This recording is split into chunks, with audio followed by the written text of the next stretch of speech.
മന്ദാരച്ചെപ്പുണ്ടോ മാണിക്യക്കല്ലുണ്ടോ കയ്യിൽ വാർമതിയേ പൊന്നും തേനും വയമ്പുമുണ്ടോ വാനം പാടിതൻ തൂവലുണ്ടോ ഉള്ളിൽ ആമോദത്തിരകൾ ഉയരുമ്പോൾ മൗനം പാടുന്നു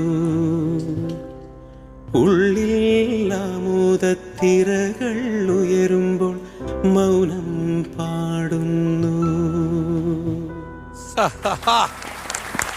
പെട്ടെന്ന് ആ ഡയലോഗും കൂടി മനസ്സിൽ വരണം. അപ്പൊ ശിവചേട്ടനൊരു പ്രത്യേക ഐഡിയ. നേരെ ജോയിലേക്ക് വരട്ടെ.